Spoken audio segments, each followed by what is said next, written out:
Ano ba ang trabaho ng thermal fuse sa electric fan? So ito po yung thermal fuse, no? May contact po siya. Ayan, may buzzer siya. So ito po yung example ng electric fan na umiinit.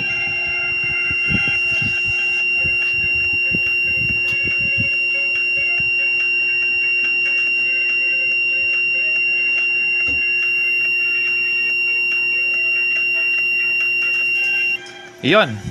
Okay, nag-automatic, nag-off po yung thermal fuse or nasira yung thermal fuse. Alam mo kung anong ibig sabihin yan? Safe ka na. Hindi na masusunog ang electric fan mo. Hindi na masusunog ang bahay mo. So, bali, ito po yung thermal fuse, no? Nakalagay po mismo sa winding yan. Alam mo ba kung anong mangyayari kapag na-bypass yung motor ng electric fan?